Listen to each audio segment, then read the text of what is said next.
Hello, नमस्कार भाइयों। मैं हूं Satish Satish Baraskar, commercial artist, graphic designer. भाइयों, पिछले वीडियो में हमने देखा कि ये जो आर्टिस्टिक टूल है, ये आर्टिस्टिक टूल में ये जो 5 टूल होते हैं, ये कैसे हमने यूज किए आर्टिस्टिक टूल के।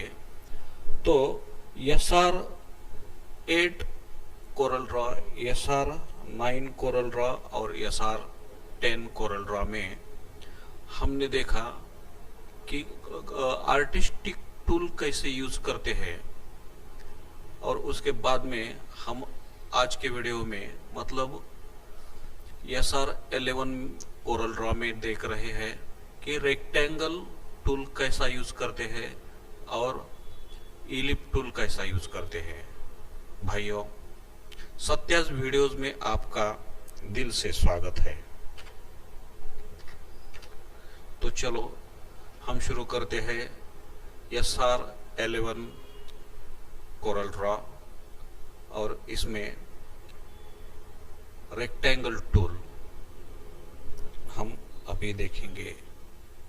इसमें जूम में देखेंगे कि ये जो टूल होता है, ये यहाँ एक इन्वॉल्व रहता है, एक छोटा सा कॉर्नर दिख रहा है। तो अगर इसको हम क्लिक करेंगे तो ये इसमें के 2 टूल जो है हमें दिखाई देंगे। पहला जो होता है वो रेगुलर होता है और ये दूसरा जो होता है इसका नाम है 3 पॉइंट रेक्टेंगल। तो इसका यूज कैसे होता है हम अभी देखेंगे। Zoom out. तो इसको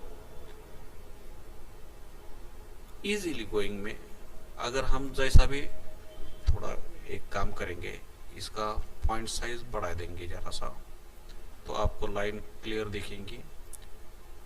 जब कोई भी ऑब्जेक्ट सेलेक्ट नहीं होता है और हम कलर पे या आउटलाइन के कॉर्नर पे आउटलाइन का जो साइज होता है उस पर क्लिक करते हैं तो इस तरह का डायलॉग बॉक्स आएगा। इसको अगर हम ओके बोलेंगे, मतलब ये पूछता है कि आप जो भी ऑब्जेक्ट ड्रॉ करेंगे वो उसी कलर में या आपने सेलेक्ट किए हुए कलर में या आपके सेलेक्ट किए हुए पॉइंट साइज में, लाइन के पॉइंट साइज में ड्रॉ करने की है क्या। तो इसको फिलहाल हम यस बोलते हैं, ओके बोलते हैं। तो अभी मैं एक स्क्वायर ड्रॉ करूंगा जिसको हम कहते हैं rectangle.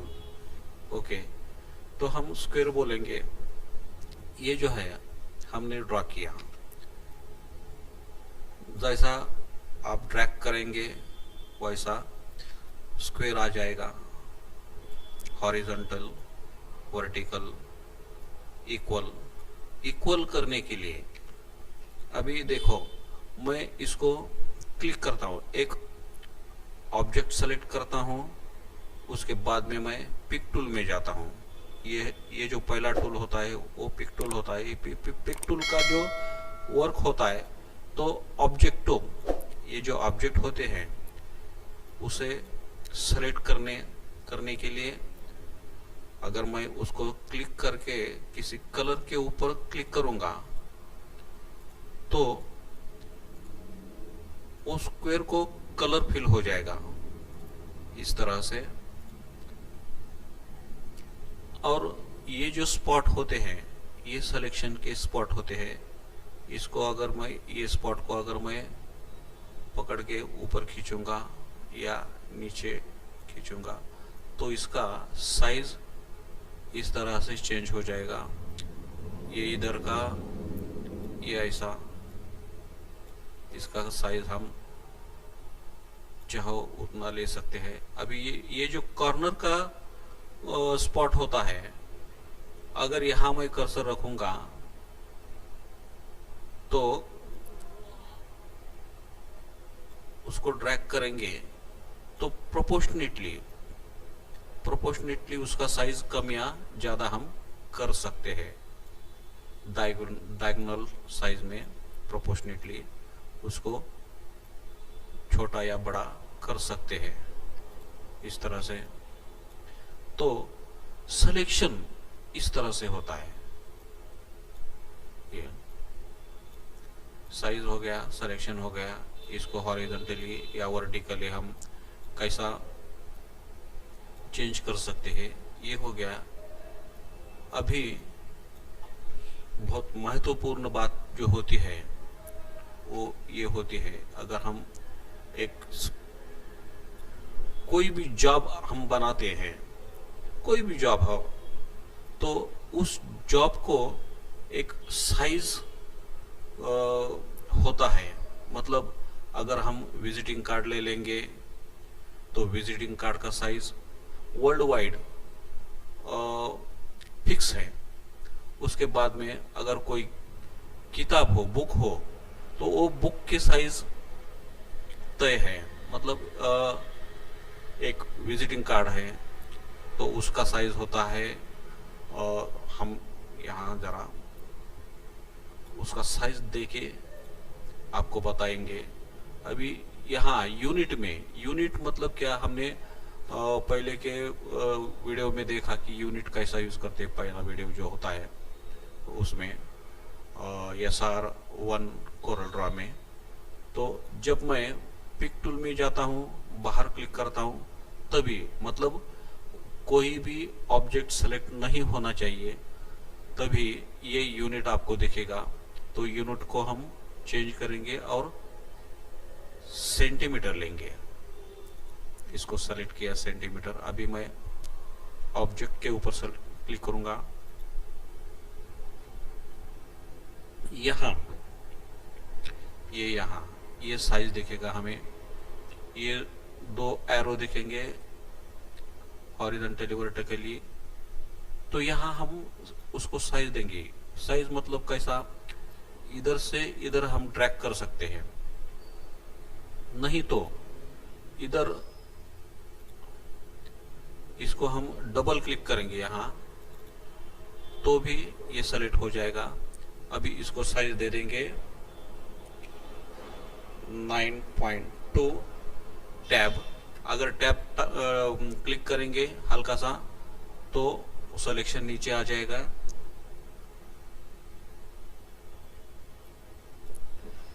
Nine point 2 by 5.4 enter. अभी ये जो साइज है, ये विजिटिंग कार्ड का साइज है। वर्ल्ड में कहीं भी जाओ, इसी साइज का विजिटिंग कार्ड आपको मिलेगा। इसके बाद में अगर इसका साइज हमें किसी बुक के लिए करने का है, बुक का कवर मतलब फ्रंट पेज, तो यहाँ साइज में 14 बाय 22 सेंटीमीटर एंटर। तो ये हो गया बुक का साइज। मतलब अभी ये जो साइज है ये 1/8 साइज है। 1/8 मतलब क्या कि हम जिस पेज पे, जिस पेपर पे प्रिंटिंग करते हैं, प्रिंटिंग मतलब 18-23 का जो साइज होता है, 18-23 का ये 8वां भाग होता है। मतलब इसको 1/8 साइज ऐसा ही बोलते हैं। इसके बाद में इसका डबल जो साइज होता है 22 बाय 28 मतलब 28। ये जो साइज होता है ये A4 साइज होता है। देखो भाइयों, गफलत मत करिए। अभी ये जो साइज है ये हमारे फाइल का साइज, मतलब कोरल ड्रॉ में बाहर क्लिक करके देखेंगे तो ये जो साइज दिखता है, जूम करके दिखाऊंगा, ये जो साइज दिखता है, यहाँ पेपर के साइजेस होते हैं, हमारे फाइल के साइजेस होते हैं। इसमें से हमने लिया है ये A4 साइज। ये A4 साइज इस फाइल का साइज है। मतलब ये जेरोक्स पेपर के जो साइज होते हैं, जेरोक्स मशीन के जेरोक्स पेपर के, तो ये साइज होते हैं। मगर ये जो हमने साइज दिया इस पेपर को, P मारूंगा तो सेंटर ऑफ पेज में आएगा। तो ये जो होता है ये 1823 पेपर का चौथा टुकड़ा बोलते हैं। प्रिंटिंग के लैंग्वेज में इसको टुकड़ा बोलते हैं। आपको ये सब चीज़ें मालूम होनी चाहिए, इसलिए मैं ये शब्द यूज़ कर रहा हूँ। अगर आप प्रिंटिंग प्रेस में जाएंगे और उनको बोलेंगे कि हमें 1823 का 8वां टुकड़ा चाहिए, इतना चाहिए, चौथा टुकड़ा चाहिए, या 6वां टुकड़ा चाहिए, 6 मतलब 1/6, ये है A4 और पहले वाला था 1/8। ये A4 होता है तो 1/8 का डबल होता है। इसका साइज जो होता है 22/28 मतलब 22/28 सेंटीमीटर इस तरह का होता है। और इस पेपर का मतलब फाइल का साइज होता है वो अलग होता है, 21/29.7। ये जेरॉक्स का पेपर होता है। तो आप अगर किसी मैगजीन का कवर पेज करेंगे, मैगजीन का कवर पेज तो A4 साइज में होगा, या कोई पॉम्पलेट छापेंगे हैंडबिल तो A4 साइज में हो सकता है, 1/8 साइज में भी हो सकता है। और इसके बीच का एक साइज होता है 19/25। ये जो होता है ये साइज 19/25, 19/25 मतलब ये जो साइज होता है ये इसको क्राउन साइज बोलते हैं।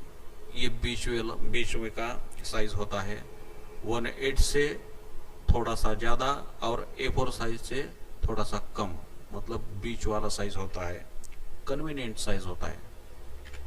तो भाइयों मुझे आपको ये बात बतानी थी कि हम इस रेक्टेंगल को इस तरह से साइज देना जरूरी होता है। अगर कोई जॉब आप जो भी कुछ जॉब करना है तो आपको यहाँ से साइज देना होता है। तो इसी तरह से साइज आप दे सकते हैं 20 टैब 25, इस तरह से साइज हम दे सकते हैं। ये हो गया एक चैप्टर। अभी इसमें इस टूल में ये जो टूल है 3 पॉइंट रेक्टेंगल का, इसको हम सेलेक्ट करेंगे। तो इसका यूज कैसा होता है, अभी हमने पहले देखा कि पहला जो टूल होता था जो रेक्टेंगल था वो 90 एंगल में ड्रॉ होता था, मतलब हॉरिजॉन्टली और वर्टिकली। अभी ये जो है हमें अगर एंगल साइड में किसी रेक्टेंगल को ड्रॉ करना का है तो इसको यहाँ क्लिक करके क्लिक दबा के मतलब माउस दबा के एक लाइन ड्रॉ करो। अभी छोड़ दो, क्लिक छोड़ दो और ऊपर या नीचे जहां भी आप माउस लेके जाएंगे उसका साइज वो एंगल से बढ़ेगा। यहाँ मैं क्लिक करता हूं तो ये एंगल साइड में इसका ड्रॉ हो गया। ओके, तो यहाँ से क्लिक करके इधर मैं ड्रैग करता हूँ और छोड़ के इधर अभी और एक बार क्लिक, तो ये ऑब्जेक्ट यहाँ इस एंगल में ड्रॉ हो गया।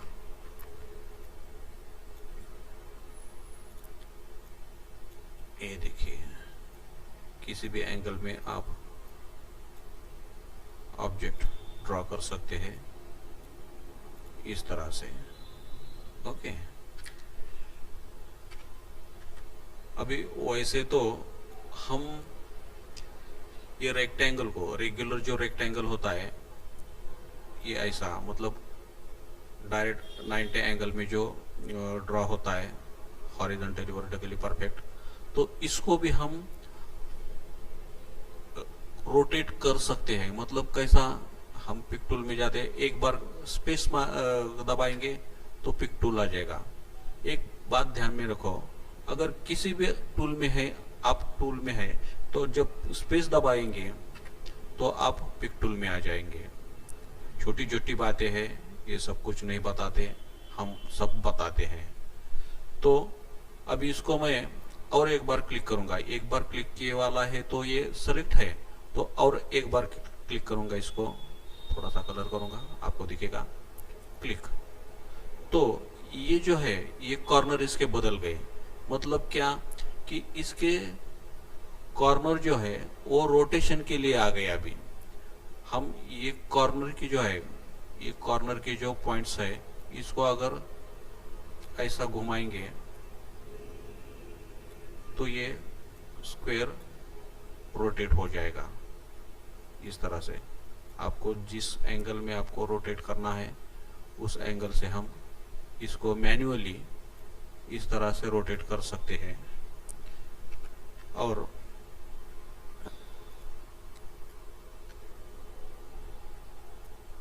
अगर और एक बार क्लिक करता हूं, ये हो गया कॉर्नर का, ये कॉर्नर का हो गया। अभी ये जो है ये साइड में का, मतलब बॉटम साइड, और ये 90 एंगल में की जो साइड होती है, ये ऊपर है, ये नीचे है, ये साइड में है। तो इसको अगर मैं पकड़ के इधर ऐसा खींचूंगा तो ये स्क्वायर स्क्यू हो जाएगा। स्क्यू बोलते, ये जो हो रहा है इसको स्क्यू बोलते हैं। ये देखो, ऐसा जरा जूम आउट हो जाऊंगा, इस तरह से ये स्क्यू बोलते हैं इसको। ये आपको समझ में आएगा शायद। तो इसको इजी गोइंग में हम ऐसा स्क्यू कर सकते हैं। अभी और एक महत्वपूर्ण बात आपको बतानी है, जब मैं किसी रेक्टेंगल को या इलिप को या किसी भी ऑब्जेक्ट को कंट्रोल और शिफ्ट दबा के ड्रॉ करता हूं, तो उस ऑब्जेक्ट का सभी साइड से सेम साइज हो जाता है। अभी ये साइज और ये साइज इधर देखो सेम हो गया, ये सेम हो गया। अभी इलिप टूल मैं दिखाऊंगा आपको, शिफ्ट और कंट्रोल दबा के मैं इसको ड्रैग कर रहा हूं तो अंदर से बाहर ये ड्रॉ होता है और परफेक्ट राउंड या परफेक्ट स्क्वायर यहां ड्रॉ होता है। ओके, इस तरह से। अभी हमने मैन्युअली, मतलब स्पेस मारूंगा, मैन्युअली अगर यहां से हमने देखा कि ये कैसा रोटेट होता है। अगर हमें इस स्क्वायर को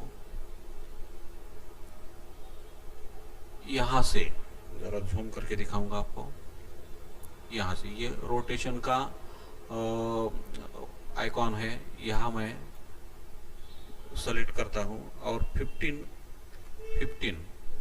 एंटर करता हूं तो ये 15 एंगल में रोटेट हो गया। Control Z.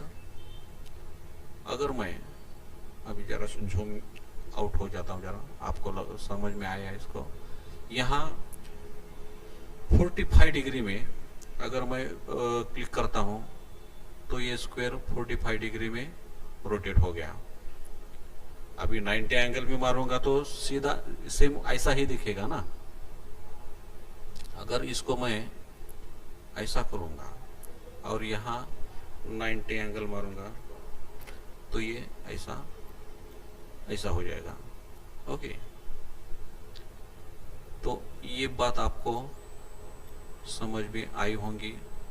अगर नहीं आई तो कमेंट्स में पूछिए, कमेंट्स करके पूछिए। ये हो गया रोटेशन मैन्युअली और इधर से टेक्निकली। ओके, तो इसी सेम प्रोसेस पर ये जो इलिप है हम यहाँ ऐसा ड्रॉ कर सकते हैं। अभी इसको तिरका एंगल साइड नहीं कर सकते, अभी ऐसा हॉरिजॉन्टली या वर्टिकली या शिफ्ट और कंट्रोल दबा के परफेक्ट राउंड ऐसा कर सकते हैं। ये ड्रा हो सकता है, ये ड्रा हो सकता है। अभी इसको हम यहाँ से साइज दे सकते हैं।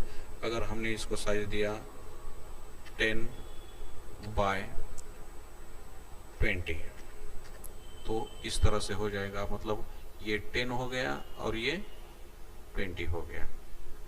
सेम प्रोसीजर है जहां हमने इस रेक्टेंगल को किया, उसी तरह से इसको भी हम कर सकते हैं। और इसमें भी जो दूसरा है 3 पॉइंट जो इसमें था वही इसमें भी है। इसको क्लिक करेंगे, जूम आउट हो जाएंगे और यहाँ से यहाँ एक लाइन ड्रॉ करेंगे। माउस छोड़ के थोड़ा सा छोटा या बड़ा हम इलिप्स ड्रॉ कर सकते हैं। क्लिक करेंगे तो ये ड्रॉ हो जाएगा इस तरह से। किसी भी एंगल में आप ऐसा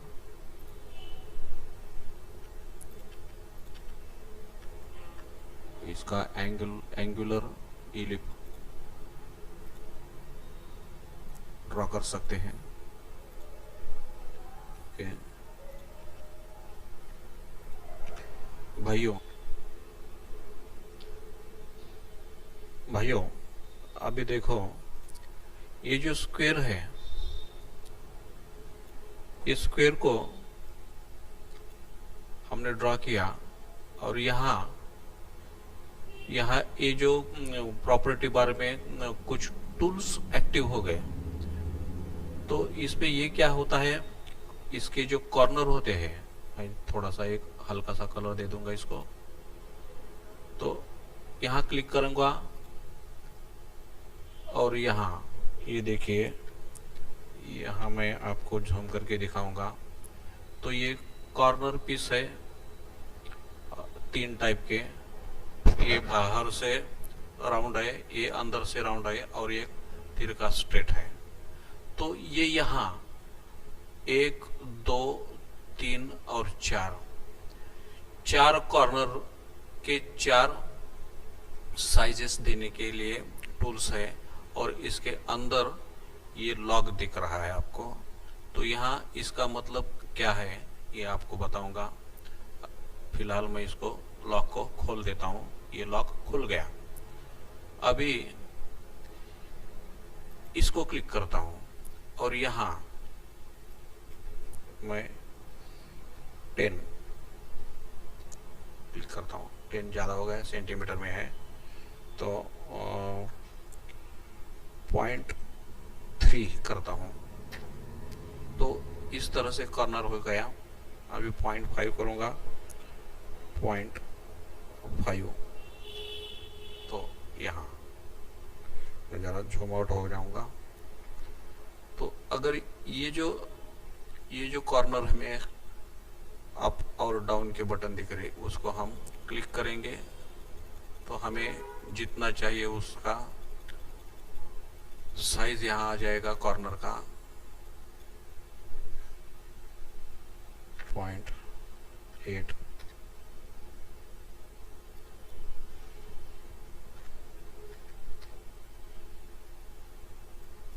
सेंटीमीटर में है तो 1 करेंगे। ये 1 सेंटीमीटर हो गया। 2 सेंटीमीटर, ये 2 सेंटीमीटर हो गया।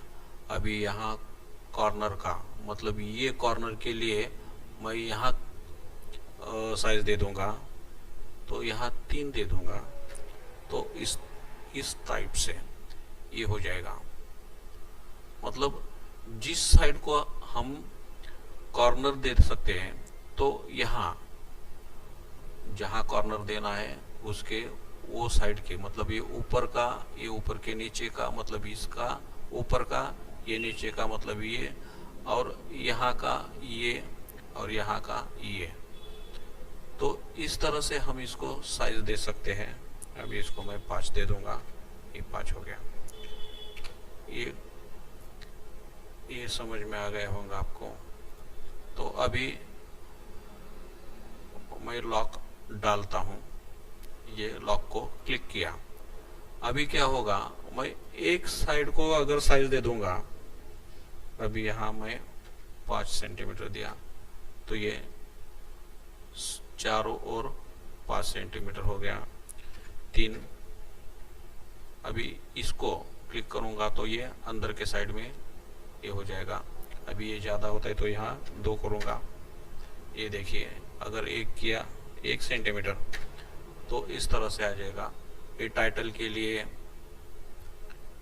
किसी फोटो पावर क्लिप के लिए इसका यूज बहुत अच्छा होता है, डिजाइन अच्छा दिखता है। ये कॉर्नर, तो इस तरह से यहाँ से हम उसका कॉर्नर चेंज कर सकते हैं। और इसके बाद में ये जो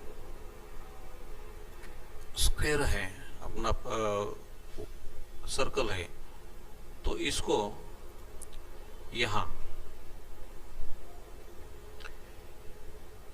ये जो 3 टूल है, ये पूरा इलिप है। अभी इसको बोलते हैं पीस और इसको बोलते हैं आर्च। तो अगर हम यहाँ क्लिक करेंगे तो ये इस तरह से कट हो गया। मतलब अभी इसको मैं शेप टूल में जाके ये नोड को यहाँ ऐसा करूंगा, यहाँ तक खींच के लेके आऊंगा तो ये हो गया हाफ राउंड अंदर के साइड को। तो जिस तरह से हमें इसको ड्रॉ करना है, अभी देखो ये उल्टा हाफ राउंड हो गया। इसको थोड़ा सा अंदर ऐसा करेंगे तो ये पूरा फिल हो जाता है। ये हो गया क्वार्टर साइज।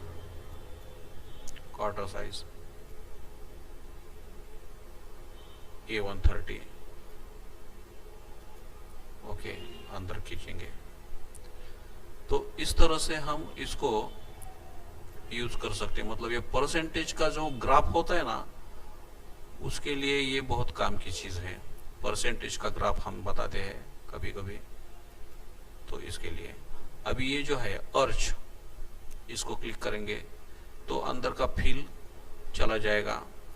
अभी इसको जिसी तरह से हम ड्रॉ करेंगे, इसका अर्च हमें मिल जाएगा।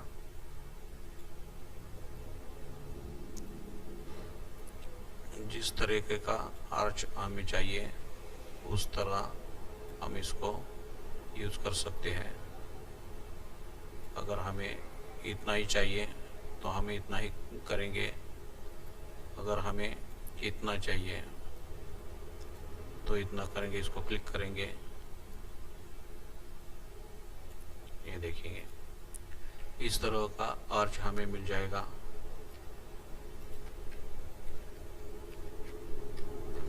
इसकी जरूरत नहीं है।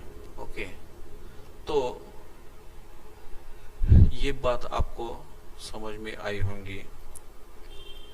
तो अभी इसके बाद में भाइयों, हम ये जो वीडियो है यहाँ समाप्त करते हैं। बहुत बड़ा वीडियो हो जाता है क्योंकि हम बहुत डिटेल में बताते हैं, आपको समझ में आना इसी तरह से हम बताते हैं। अभी